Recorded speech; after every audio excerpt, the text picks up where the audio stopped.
Bismillah, walhamdulillah, wa salatu wassalamu ala rasulillah. Assalamu alaikum, peace be with you, and welcome to this very special edition of Tarjuman, where I'll be addressing the very relevant topic of Islam, socialism, and capitalism. What are they? How do they fit together? What's going on here? There's a lot of very disappointing attempts to address this topic that I've seen online. It's just there's so much like category errors and just people. Anyway, I could ramble on about. I don't want to complain too much. Basically, I just felt that I needed to take it into my own hands and try to share something of benefit. So, Bismillah, and this should apply to 90%. 90% of this should apply just the same to people of other faiths as well, whether you're Muslim or not. So as long as you believe in doing good things, then we should be mostly on the same page here. Okay, so nifty little tool here. So I guess, should I say my conclusion first? Well, I mean, one thing to keep in mind is that since the 80s, we've been sort of bombarded by so much neoliberal propaganda, which is kind of like a type of, it's sort of what people might call like hyper capitalism or late stage capitalism. Some of the like it's actually we're in sort of an unusual time in history where the ideology that we've been sort of taught, at least in the United States, ever since the 80s in particular, is like just such an extreme form of capitalism that to our ears, almost any other system we hear of sounds like half communist to us. Like even, just pick any random like ancient society, and half of it will sound communist to us because we've been so indoctrinated to think that like, everything has to be, the right way to run an economy is just like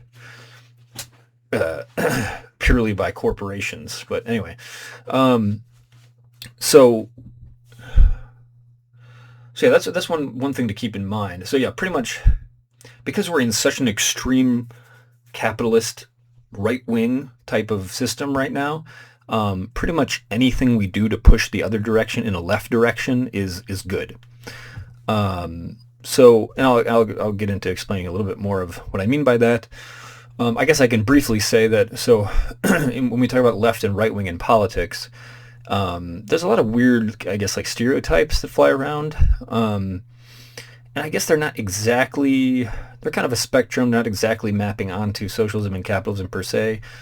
We could say that, well, left and right wing, that terminology originated in the time of the French Revolution, or shortly before that, I believe, where the members of the parliament, the ones who were in favor of kind of keeping the old monarchy and aristocracy tended to sit on the right side of the chamber, and those sitting on the left side of the chamber who were in favor of more equal rights and representation for people, that was the left. And that general kind of spectrum remains in our terminology and things today. So, of course, all these parties have problems. All of them are corrupt to some extent or another. But generally, the right wing is concerned with rationalizing hierarchies and making excuses and justifying why we should do bad things. And the left is trying to figure out how to do good things, despite the difficulties. Just speaking very generally. Obviously, there's kind of exceptions to this. But anyway, so when we talk about, so there's a lot of kind of disappointing takes on Islam and socialism and capitalism, because we have to understand, like, we have to make sure we're comparing the right categories. If I say, somebody's like, oh, do you eat Italian food? And I'm like, oh, I only eat halal food, or I'm Muslim, I don't eat Italian food. That would be kind of like, you would know immediately that doesn't make sense, because of course maybe some pork dishes wouldn't be halal, but anything else could be adjusted probably. Almost any other Italian food could be, you know, sourced ethically, slaughtered according to the Sharia. Certain ingredients could be avoided or subbed in or whatever, or eggplant parmesan. Well, of course, that's great. One of my favorite Italian foods. So, halal, halal food and Italian food are not the same type of category. Like they're not exclusive to one another. Now, if I say, do you prefer Mexican food or Italian food? Like that makes sense to, it's two categories that are roughly equivalent. But yeah, so we'll kind of get into what we mean by these different terms of capitalism, socialism, and the Islamic economic system. So capitalism, it's kind of a vague term in the sense that there's lots of different ways to do it. There's lots of different countries do things differently. So it's and everything's kind of on a spectrum. But generally speaking, we can say capitalism is where you tend to let more decisions in the society be made by markets and capital dynamics. And by capital dynamics, so what do I mean by this? What do I mean by letting decisions be made? Like, what should this land be used for? Who gets to make the rules for the cafe? Who has control over XYZ? Who makes the money from, who controls and extracts the profit or the tolls from the road? Who manages this? Who manages that? These type of things. Yeah, all sorts of decisions. It could vary a lot. So, so a capitalist system would tend to allow markets to make more decisions about things like what should be produced, how much of it should be produced, what should the price be, capital dynamics being things, and then capital dynamics is what I'm using to refer to just things like kind of like when you sort of let money loose in the system, let it flow the way it, like, I guess naturally does. We can always change the rules, but once you set up your rules, then capital, as in money, will kind of like flow around in a certain way, and will create certain effects. And capitalism tends to sort of set up some rules and then sort of like let the chips fall where they may, and be kind of like, well, it's, we didn't choose this, but it's what happens with money, so we can't, we shouldn't mess with it, so you get things like boom and bust cycles, where one city will be kind of like it'll be cheap to move to a particular city will become cheap and inexpensive, so lots of people will start like moving there, building new construction. Then everybody's moving down, there's lots of new jobs popping up, and then it's like hipping and happening for a while, and then once it kind of gets like saturated, then the prices go up, and it sort of like goes into an equilibrium where it's like just the same as any other city, or sometimes it could even collapse in like a bubble effect. You can definitely have that happen, and then like another city will sort of like pop up. So you get these, and that happens with like industries too. You get these boom and bust cycles, etc., where it's that's like another example of an important capital dynamic, as I would call it. So capitalism would just be more prone to letting these things run free, if you will, and kind of just being like, well, that's life. Now, and also another big feature of capitalism is the tendency to allow for larger scopes of private ownership, meaning not only can you own your shirt and your books and your house, but you can own, a gigantic logistics network, or a bridge, or a waterway, or an island, or things like, as we see, especially nowadays. Whereas socialism, on the other hand, developed really as kind of like a critique of capitalism, and it tends to want to limit or eliminate the influence of these things that I talked about before, markets and capital dynamics, private ownership, generally not eliminating private ownership completely. Like that would be a pretty extreme one. But, many socialists, for instance, would be like, okay, you can own, clearly you can own your books and your clothes and whatnot, maybe even your house, but you shouldn't be able to own an island or a waterway or a gigantic corporation that employs half the country or whatever. That would be so yeah, socialism would tend to be that kind of stuff. And it's again, it's a spectrum, because even capitalist countries have public parks, they have utilities, they have so on and so on. And many socialist models, or many socialist countries have markets and things like that. And yeah, the way I like to put it is essentially socialism. I guess this is maybe not technically historically true. I guess they would have, maybe technically the term would be like, well, socialism refers to the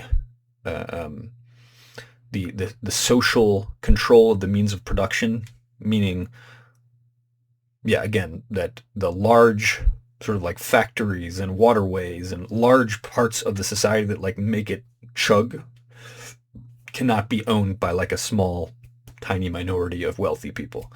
It should be owned and managed by the society in some way, or for the benefit of society. I guess I kind of like to think of it as socialism is prioritizing society, the thriving of society, over these like kind of like capital dynamics, these money, just the flow of money or what have you.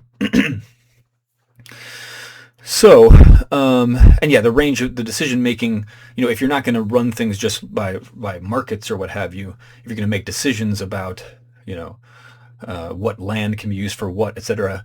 And we do have this, yeah, like the U.S., even though it's extremely capitalist, you could say. Of course, they have zoning laws, we have elections, there's all sorts of things. So again, this is a spectrum. It's kind of, but yeah, socialists will tend to want to use less of the market and capital dynamics and use more of things like other decision-making processes, anything from direct democracy, on the more kind of anarchist end of things, all the way to like authoritarian bureaucracies, like the more kind of like, I don't know, the fans of the Soviet Union or what have you. So where does Islam fit into this? Oh, let's see.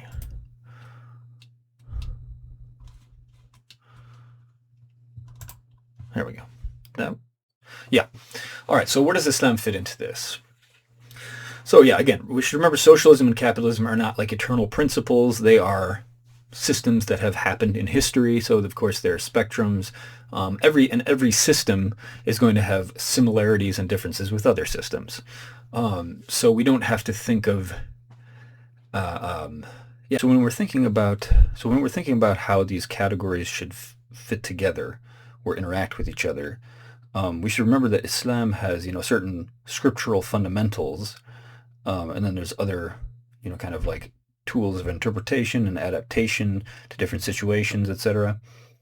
Different principles, whereas like socialism, for instance, a lot of that is just a theory of an understanding of how the economy works, like critiques of capitalism, for instance.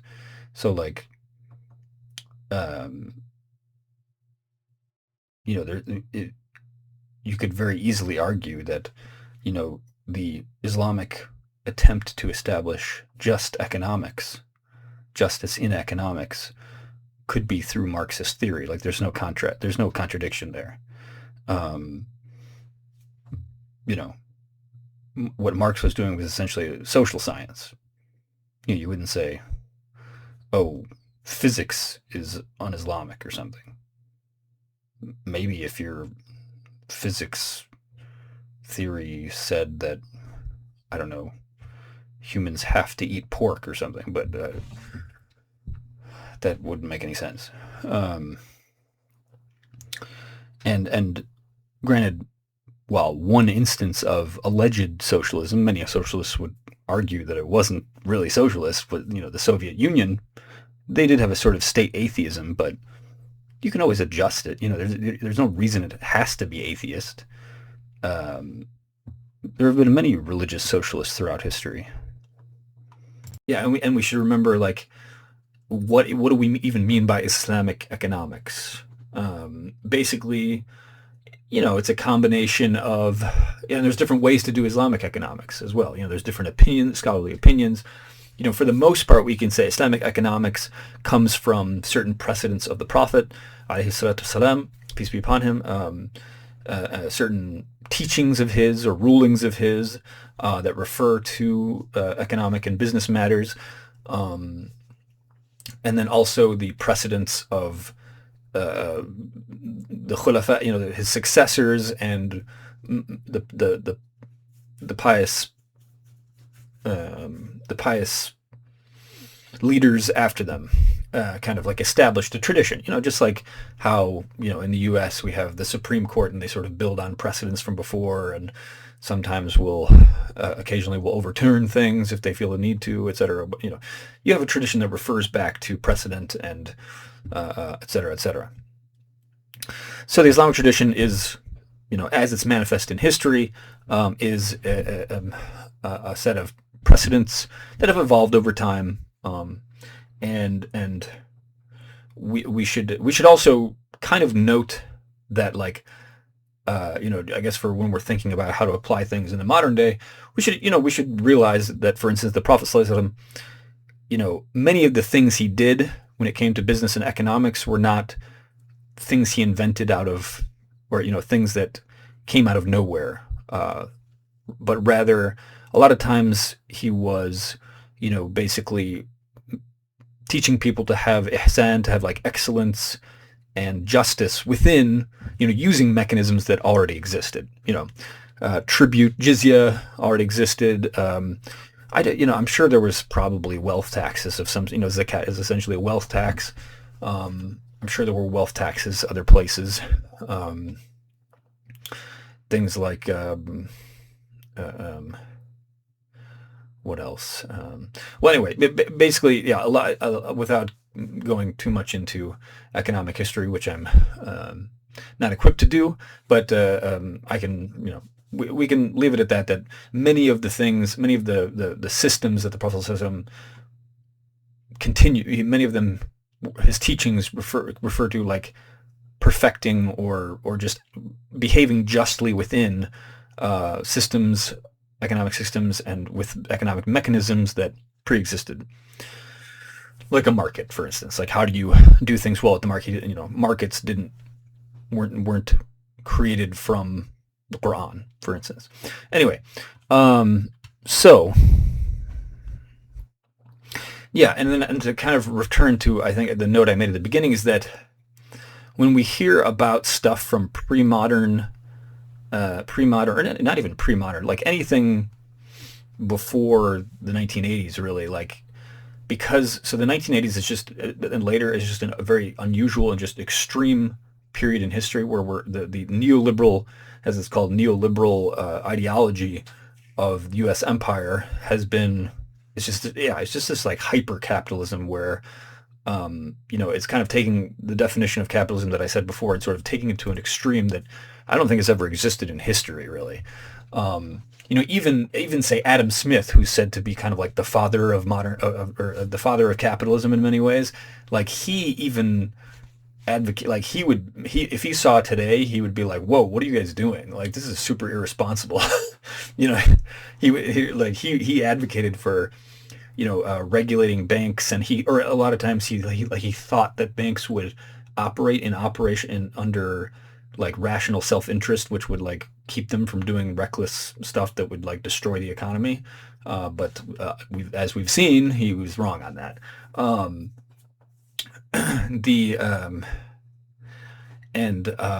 So even Adam Smith, granted, in his time, he was pushing against a state that was sort of like still trying to hold on to the privileges of the monarchy, or the aristocracy. And so he was pushing more for uh, free market stuff and less regulation to kind of like free up the class of merchants and what we call the bourgeoisie. But anyway, what we have now is like even more extreme than he had. He would not have imagined that. Um, so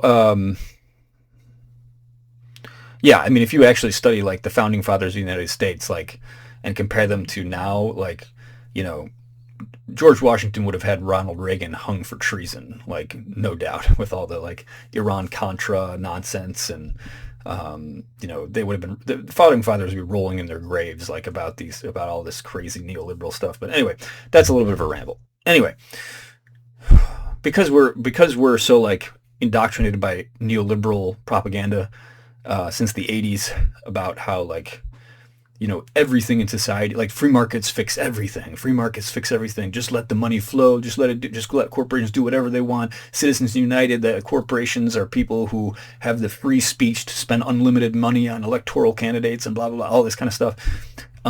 Because we've like grown up in that, or at least I did, like, yeah, it is. Then when we hear stuff about previous societies, just if you just select any random society out of history, it'll sound half communist to you. So like just kind of example, like tons of ancient societies, including, ancient Greeks and Jews and Arabs and such had a custom of like that if you had a farm, the poor had a right to come and take crops, like to harvest crops from like a certain portion of your field. Was just like, it was assumed that they could come and take the corners of it or whatever. And then things like the poor had a right to come and be fed at your wedding banquet. Like if you were wealthy and you threw a wedding banquet, it was expected that, so like just an example, we see this kind of thing from Hadith. The Prophet, peace be upon him, said, so Rawahu Muslim an Abi Huraira. So in the book Sahih Muslim, which is a very reliable book of Hadith, the Prophet, peace be upon him, said that the worst of food is the food of a banquet to which only the rich are invited and the poor are left out. And then also another Sahih Hadith that was narrated by Abu Dawood and Ahmad ibn Hanbal. There's a hadith that says, Al-Muslimun shuraka fi thalath, fil kala'i wal ma'i wal nar. So the Muslims are partners in three. Al-kala', the pasture, al-ma', the water, and wal nar, the fire, meaning like firewood. And so this kind of, and this doesn't mean, for instance, so like you could, for instance, take firewood and sell it in the town. You could go gather firewood and sell it in the town or something. That's fine. But you can't own the forest. This is like a classic kind of pillar of Islamic economics, is that a lot of these natural resources, pasturing land for, where people take their livestock to pasture to feed on the grass, access to water, and access to fuel for fire, cannot be, you can't like somebody can't privately own it and then like charge people to access it. You can put work into it and sell what you make out of it, but you can't privately own and thus kind of control something, those things. Which, yeah, like, granted, and there's many countries that do this kind of thing. And the United States, does this to maybe some ways, I guess. Like, I guess there's public waterways. I don't know. But anyway, just kind of examples where, if you think that Islam or any of the world religions are like inherently right wing, like you need to study some history, because this is like, most right wingers, if they heard this, they'd be like, this is straight up communism. So anyway, all right. So now this is a framework that's been, this framework that I want to introduce here, a framework that's been really helpful for kind of comparing and thinking about Islam and capitalism and socialism. And it's one thing to think about is,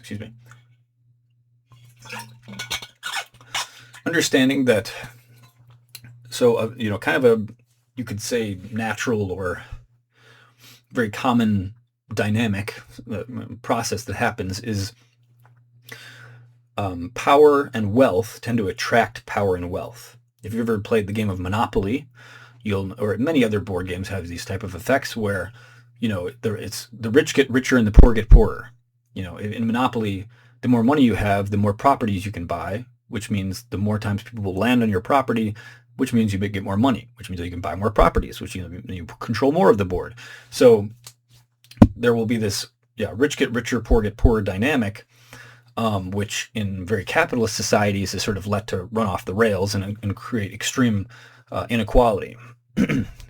But anyway, so if we think of wealth and power, another way to think about it is that, if you have a lot of money, you can use it to, bribe politicians or, sponsor a radio station that gets your message out there. And then the more people, the more political influence you have, the more you can use that to like get a special rule for your business or get, people or people bribe you for political favors or whatever. And then, so it's kind of like this cycle of, you take your money and you pay lobbyists to get the government to change the rules to favor your business or favor whatever you want to do or make whatever scheme you want to do legal or what have you, or not enforce it on you, these kind of things. So which makes you richer, which makes you able to pay more politicians. So so we can think of money and power as kind of like matter in space. If we think of like, if we think of a formation of a galaxy or something, we might, we know it starts out as like a nebula. There's just a big blob of like gas and stuff just floating around a big cloud. And then over time, because matter attracts matter, so we can think of wealth and power, the analogy of wealth and power being like matter in space, because wealth and power attracts wealth and power, and matter attracts matter with gravity. So we might start out in a big blob nebula. Things are not very dense. They're just, all over the place. But then with time, you get little bits starting to clump up. And as the bigger something gets, the more gravity it emits or whatever. It has more gravity, which makes it draw in even more matter, which makes it even bigger, which makes it draw in even more matter. So you get these kind of like cycles, and then you form like, solar systems, you get galaxies form, things clump up. You get black holes at the center of galaxies, which are incredibly dense. You get these, you'll get an open space with relatively less in it, and then you'll get clumps of like extremely dense matter. So that we can think of that as like the sort of a common process in civilizations of the concentration and accumulation of wealth and power. And so Islam and capitalism, Western capitalism, actually have a lot of similarities at the beginning. They were both sort of these so they both came out of times and places where things were quite, condensed and ossified, like fossilized, hardened down into these very stable, unequal aristocracies, right? Where you had like, so if you think of like feudal Europe, for instance, you had, aristocrats, lords that controlled the military, and they had all the legal rights, etc., and all the wealth. And then you had most people were serfs, where they're just like essentially less micromanaged slaves. Like they can't leave the piece of land they're on. They're subject to like, they have to work that land, and they give a certain amount of that as tax to the Lord. This kind of thing. There were like tradespeople who paid rent as well. But anyway, so the main thing is that, so both Islam and Western capitalism came out of, they emerged from something that was previously much more unequal. And they were these kind of like explosions of power and wealth, meaning power and wealth was suddenly exploded outward and spread out in a way to a lot more people than it was before. So they both come with kind of, so like if we look at the Muslim world, for instance, let's see, did I have, Uh, um, yeah, so Islam, for instance, comes with this egalitarian ethos where everyone is equal before the law. You have dispersal of wealth through these very well facilitated trading networks, with where merchants are able to form business partnerships, and they're able to travel large distances and still find very kind of like standardized business law and stuff, so they can kind of just easily do business over large distances. You have these previous empires collapsing, kind of creating a little bit of a shake-up, if you will, power vacuum. So that's another aspect of it. You had the Persian and the Roman Empire were collapsing, and then you have a new social mobility through education. Every people could easily get educated and rise in the social class, you could say. So like there was this big kind of controversy actually in like the third-ish generation of Islam, where all the previous like the grandchildren of conquered peoples, who were kind of initially they were sort of like an underclass. They were suddenly now they were all the heads of the academies and stuff like that. Were these mawali, they called them. These it's a little hard to translate without getting into the history of it. They're like the freedmen, the freed slaves, or it's not like chattel slavery like in the West, but anyway, vassals, whatever, conquered peoples. So yeah, so you had this social mobility, you had the dismantling of the previous feudal powers. Things became less tribal, less local, and more cosmopolitan. Big cities and coordinated through a large state. So as opposed to just like lots of little local tribal things, you increasingly have everyone can access the power of the state through like the courts, for instance. Anyone can take their issue to a court and be heard and be equal under the law, as opposed to being sort of like everything being managed locally. So these are all things that kind of like are very similar between. Those are the things that are about Islam. They're quite similar to the rise of Western capitalism with the bourgeoisie, as they're called.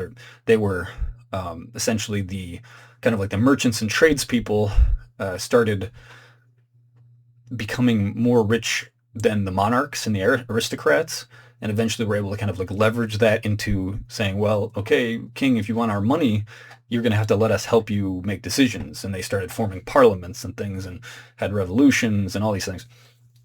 So yeah, of course the history is not exactly the same, but there's a lot of very similar dynamics. So yeah, what tends to happen is you have these in history is you have these explosions of relatively egalitarian, relatively kind of like widespread power and wealth, like the beginning of Islam, or the beginning of Western capitalism. But then over time, things again like this matter in space tend to accumulate. People, the rich and powerful get more rich and powerful. They start to alter the system to favor them even more, which accelerates their accumulation of wealth, and you get things settling into often what is some type of rent-based economy, where the biggest economic players are no longer really incentivized to like do things for society or improve things or offer goods and services, but rather they're more so incentivized to just like make money off of having money, or just by owning stuff. So lots of like large monopolies, or the common tactic nowadays is these things there'll be a certain service that's like really good for a little bit, and it'll take over, like Uber or Netflix or what have you, will take over the market, and just once they'll offer something really tempting at the beginning, take over the market, and then once they have all that market leverage, then just start ratcheting down the hatches, milking it, extracting, adding more, putting more ads in, raising the rates, et cetera, et cetera. And it ends up being, like Uber, for instance, has just become like no cheaper than a regular taxi service, but now it's like controlled by, it's just more concentrated wealth-wise. So the wealth is more concentrated in the hands of fewer people as opposed to a bunch of different taxi services, which has all sorts of ill effects. So the Muslim world, so the Islamic world, at the beginning of Islam, you had this big boom of egalitarianism, et cetera, dynamism, rise, social mobility, things like this. And then, but it did kind of, once you got into the later, like the Middle Ages or so, it does start to settle into more of a rentier-based economy. So they kind of went through this cycle before the West did. And now the West is currently, like, West had its big boom of capitalism, a few centuries ago. You could say, I don't know, the 1700s or something. And it's been kind of, ever since then, coagulating back down. And now increasingly we're seeing that, that some people even call it neo-feudalism, because they see the patterns of like this growing wealth inequality. Like it's, what is it? Now it's like the top 1% of people in the U.S. wealth-wise control more than the bottom 90% or something like that. Like the inequality is just incredible. And there's been ups and downs, but that's the general, like the 40s with the New Deal and stuff was maybe a bit of a reversal of that, but especially since the 80s, it's really been spinning out of control. So the Muslim world, the Muslim world went through this cycle before the West did, and would it have gotten worse eventually? Maybe, who knows? I mean, but it was when it was dismantled through colonialism, largely, it did still have a lot of safeguards in place to protect it from the kind of like excesses of capitalism or what have you, because of course markets are useful and they do certain things well and what have you, but if you like let them kind of run free off the rails too much, those dynamics, and let them kind of decide too much for your society, you'll start to have all these kind of ill effects. And so at the point, when we got to 1800s, 1900s, when the Muslim world was getting colonized, or I guess even earlier, 1700s too, that was when things started to be dismantled and sort of like just turned into wealth extraction devices for the colonial empires. They still had lots of good guardrails to protect the society at that point, and capitalism did too, until until relatively recently.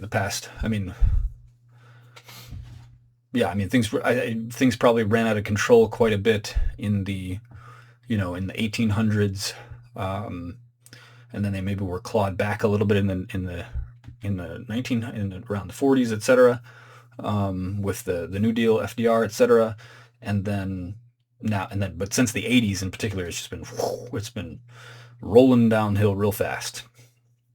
All those guardrails are coming off. So just to kind of go over some of the guardrails that were still in place when we're talking about classical Islamic economic systems, would be, for instance, they did not have eternal corporations. When you could make business partnerships and things like that, but you couldn't, when you died, your wealth would get divvied up by your inheritors based on Quranic inheritance law. You can't have a corporation that just continuously gathers wealth generation after generation like we have now in the West. Well, now it's global, but so that was one big guardrail that they still had. They did have awqaf, which are, probably the closest thing to a corporation would be the awqaf, which were like public charitable foundations often. And they did kind of get, you would sometimes get elite families where, a family would would generationally tend to like be the administrators of a waqf, and they might get somewhat wealthy off of that.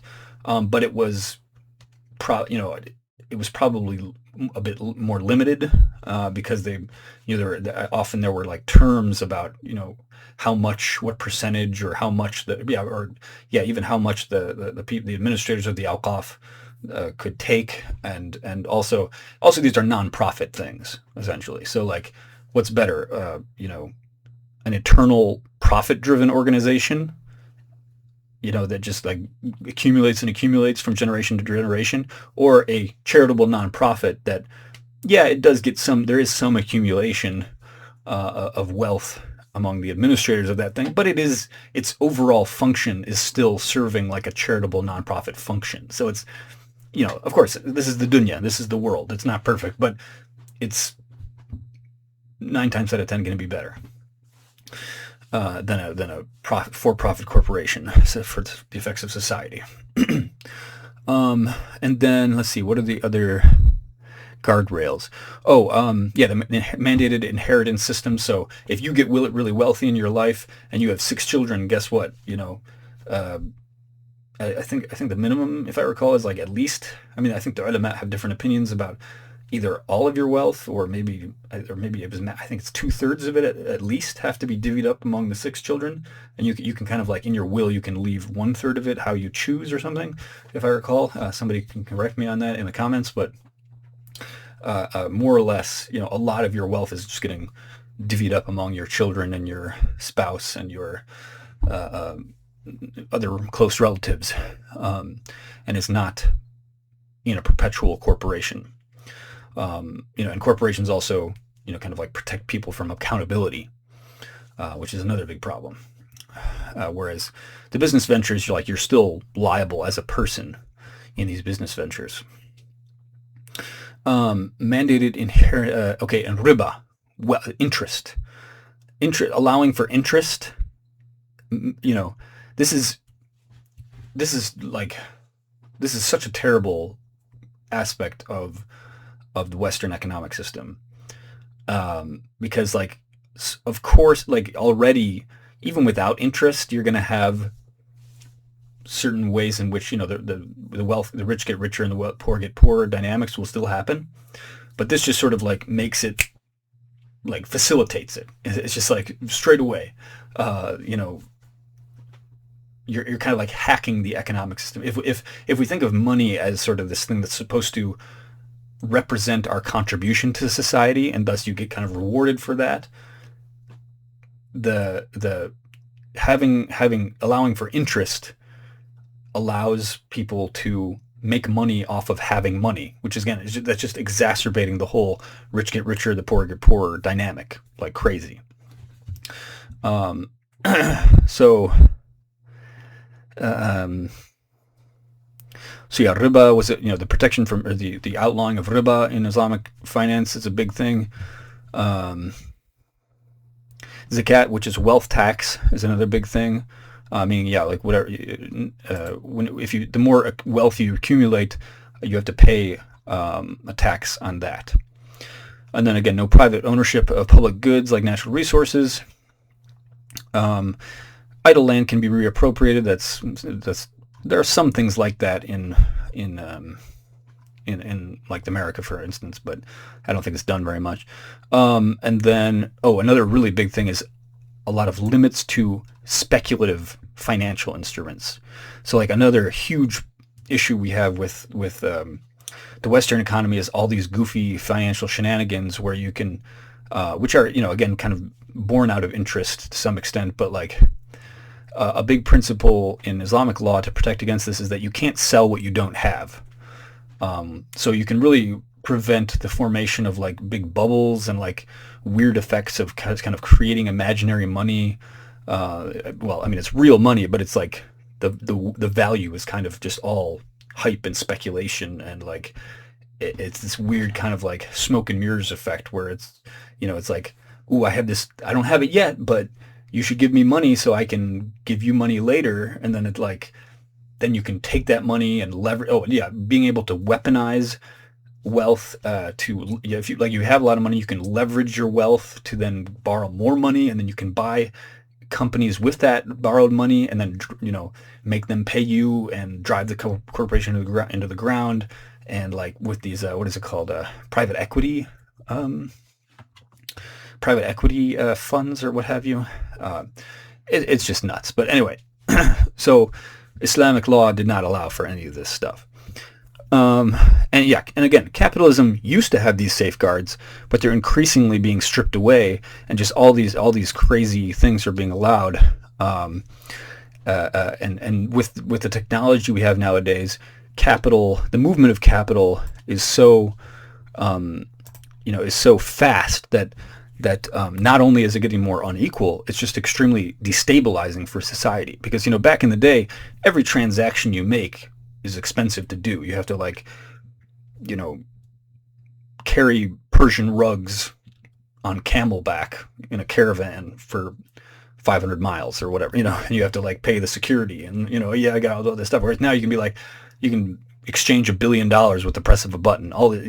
So the way capital moves nowadays is just extremely fast, very destabilizing. Again, the exponential weaponization of borrowed money, which it kind of forces everyone to act. It forces all the companies to act with this sort of desperate maximum short-term extraction mode. When it's like, well, if I don't, if some other company can borrow money and then like buy another company, and then like leverage that to borrow more money and blah blah blah. Like they can get really huge really fast and then just gobble up all the competition. So every company's like, well, if I don't do that and act in like super hyper aggressive competitive mode, I'm going to get gobbled up. So it creates this very like aggressive dog eat dog sort of effect whereas in the past it was like competition was there, but it was not as like direct. Like you were kind of more limited by like your locality, for instance. A restaurant, there was no like global restaurant chains, because it's just not worth it to try to compete with a restaurant 100 miles away, before modern technology. And then another thing that's going on with modern capitalism is just, taxation, falling taxation. Taxation is being lowered, which we can think of taxation as a way, the right wing will always try to pose this as like, oh, it's like they're taking what you deserve or something. But it's like these people who are getting so wealthy off the economy, it's essentially because they hacked the economic system. It's sure, like maybe somebody is really hardworking and talented and maybe they contribute 5, maybe 10 times more than the average person, but the type of wealth we're talking about now with these billionaires and stuff, it's like 1,000 million times more wealth than the average person. That doesn't make any sense. Like clearly it's just the system's just not working properly, because it's just being allowed to. So taxation is about controlling the flow of capital and making sure it's dispersed in a way that keeps it healthy and thriving instead of just getting accumulated into these stagnating rent-based economies where nothing is actually getting improved or what have you. It's just being, milked. So, given all that, if you happen to be in charge of a Muslim country, if you actually seriously wanted to approximate classical Islamic finance in the current day, again, that would involve like nationalizing lots of land and natural resources, abolishing corporations, abolishing interest and speculation. If you were actually interested in like mimicking classical Islamic economics, you'd be doing stuff which sounds pretty communist to people nowadays. But having said that, I wouldn't necessarily add. It wouldn't make sense to. It would be impossible to sort of just like literally copy paste medieval Islamic finance law into nowadays. You would have to make adjustments. But I think that's the overall spirit of it, you could say. Just some thoughts here, I guess, on possible adaptations to how you could make things more fit for the modern economy. You could have like a higher zakat rate, or even like or maybe not even, maybe you don't want to call it zakat because like technically zakat is like scripturally mandated or something.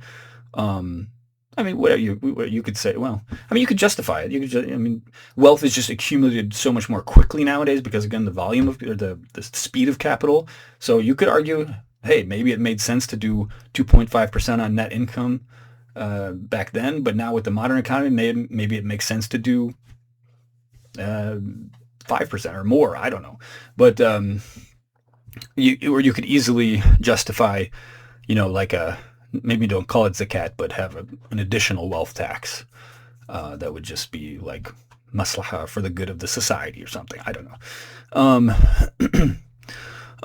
You could, maybe you would allow for some corporations, but you really have to severely limit how much they can be privately owned. Yeah, but you could probably replace them with awqaf essentially.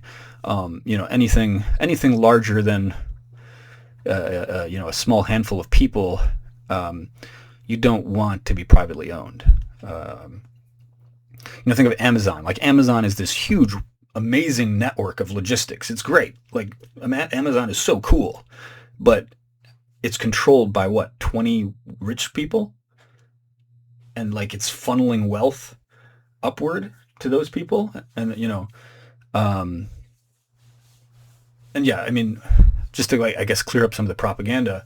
Like, of course, there are jobs created from it, but again, when you have when you have something like that, anything that's profit driven, that means the people at the top are getting more out than they're putting in, right? In order for it to be profit driven and for it to get profit, it would need to pay the workers, less than the value they contribute to the overall thing. So by definition, the net flow, the overall flow of wealth in a profit-based institution is up to the top.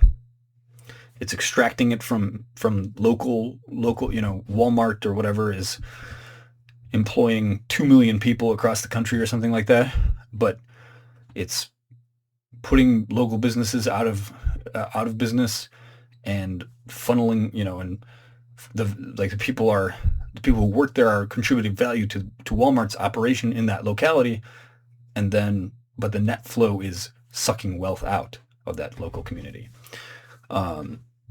So, and I'm sure plenty of people who live in rural areas can see this very visibly. I mean,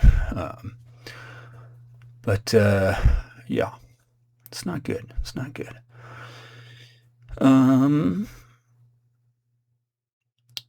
Where was I? Oh, yeah, these are kind of like possible adjustments you could make. And this is just, this is kind of me back at the envelope talking. Obviously, if you wanted to seriously do this, you need like a committee of lawyers and tax experts and things to sit down and like really kind of like analyze, make a plan for this. But this is just like general guidance, general framework ideas. I'm starting the brainstorming process. Good alternatives, yeah. Presuming the rest of the. Oh, and then yeah, I guess another issue is like if you're running a Muslim country and the rest of the world is still operating with this neoliberal capitalist stuff, you got to be very careful to insulate yourself from those IMF, World Bank shenanigans where they try to get you to borrow money but you have to like promise not to tax the corporations and all this nonsense. Like it's a death trap, which has become increasingly clear. I mean, I think anybody who pays attention to global economics, I think, is kind of become increasingly aware of this. And yeah, if there were a modern country that was like maybe, yeah, there's not a great analog because again, we're talking about Middle Ages to now, but probably some of the closest modern countries to classical Islamic economics would be things like a lot of East Asian countries, Japan, Singapore, China, kind of. They have markets and things, but heavy state regulation and limitation of corporations and private ownership and things like that. So now, for anyone who doesn't control a Muslim country or have a big say in it, say like us random Muslims in the West or in the, I'll speak to the U.S. context because that's what I can speak on. For us, you know, the current status of the world, in particular the U.S., is that, again, this very extreme hyper-capitalism run off the rails. So pretty much anything we do to push the other direction will be an improvement. So this means supporting candidates that will tamp down on the ills of capitalism, late-stage capitalism, as I've said, regulation of speculation and finance and corporations, nationalizing natural resources and utilities and things like that. We got to educate ourselves to understand the right and left and how these things work, how politics work, and then, a common, I guess, what do you call it, a protest or a common question or a common doubt that's raised is concern that's raised. It's like, well, okay, but, the Democrats are really not that left, actually. They're sort of, most leftists, people who are actually like socialists would say, because the Democratic Party overall is not socialist. So they're actually considered like center right or like, yeah, they're not really that left, but they're more left than the Republicans, the right wing, but they're just more like a moderate form of it. And that's, yeah, but again, within the context of neoliberalism, they're both extremely, they're both capitalist extremists overall. I guess the Republicans are just more like fascist about it, and ethnically hostile and culturally conservative, I guess you could say. Whereas, yeah, the Democrats, the Democrats overall are working to like slowly decay us into oligarchy, and the Republicans just want to like burn down everything and rule as oligarchs right now, something like that. So to slow the decay, generally we should support Democrats, at least good ones. We try to go for the progressive ones that actually want to fix problems. And of course, this is often supporting the lesser of two evils. So we can't say, we certainly don't want to pour all of our time and effort into supporting the Democrats. You just choose the lesser of two. You choose the lesser of two evils when you have the power to vote, and all your other time spend it educating yourself and others and organizing for a way to reform the Democrats or form an alternative party or something. Unfortunately, the way the voting system is in the U.S., you can't really have more than two parties viably. Like historically, there was before the Republicans and Democrats, there was the Whig Party, which sort of collapsed and was replaced by the Republican Party. And I think there was another shift before that earlier on. But anyway, there's always been two major parties just because of the way the voting system works. So, yeah, you'd have to either somehow create a new party as the Democrats collapse completely, or maybe more likely is just sort of like, a lot more likely, I think, is taking over the Democratic Party. As we saw Trump took over the Republican Party, essentially. How feasible which plan is going to work, I think we just got to diversify strategy. I don't know if we can really know for sure which one is more viable or what have you. But anyway, yeah, diversify the efforts. Certainly don't just focus on electoralism. By the time you get to the ballot box, it's too late. You're stuck with two options, and your kind of basic moral choice is just to choose the less harm option. And yeah, we can't have this sort of like, oh, I'm too holy and I'm above it all or something, like attitude.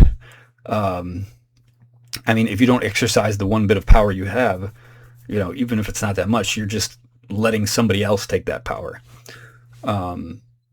And make the decision for you, and you're just making it's a self-fulfilling prophecy. The more cynical and like unengaged you are, the harder it makes it to actually make change. And then, there's no perfect system in this dunya, this world, this lower world, but it's always a test. And the test is to, for now, choose the lesser of two evils and try to build something better. And maybe, who knows? Allahu alam, God only knows. Perhaps the deen will be revivified, and we'll have another sort of spiritual boom that revivified, is a new boom of civilizational dynamism and egalitarianism, etc. And so we got to work toward that, and when it happens is up to Allah. So thanks for listening. Hope you enjoyed and benefited from it. If you have questions, concerns, critiques, etc., I'd be happy to hear about it in the comments or email me. I think it's my email address it'll be in the description. So جزاكم الله خيرا. السلام عليكم. أقول قولي هذا واستغفر الله لي ولكم ولسائر المسلمين فاستغفروه إنه هو التواب الرحيم. سبحانك اللهم وبحمدك نشهد أن لا إله إلا أنت نستغفرك ونتوب إليك. السلام عليكم ورحمة الله وبركاته.